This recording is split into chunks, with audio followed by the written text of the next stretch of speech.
মনোবীক্ষণ polyclinic, চিকিৎসার জগতে এক দশক। এখন এখানে সব বিষয়ে ডাক্তারবাবু একসাথে তলায়।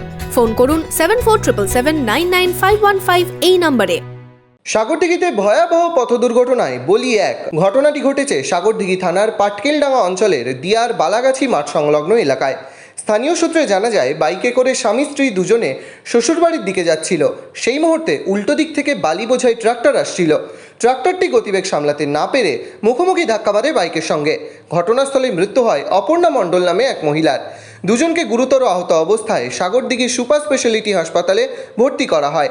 সেখানেই মৃত্যু হয় অপর্ণার। আটক করা হয় ট্রাক্টরটিকে। চালক এখনো পর্যন্ত পলাতক। দেখুন, এখান থেকে ওরা স্বামী স্ত্রীতে মোটরসাইকেলে যাচ্ছিল, আর ওদিক থেকে একটা ট্রাক্টর আসছিল অত্যন্ত গতিতে।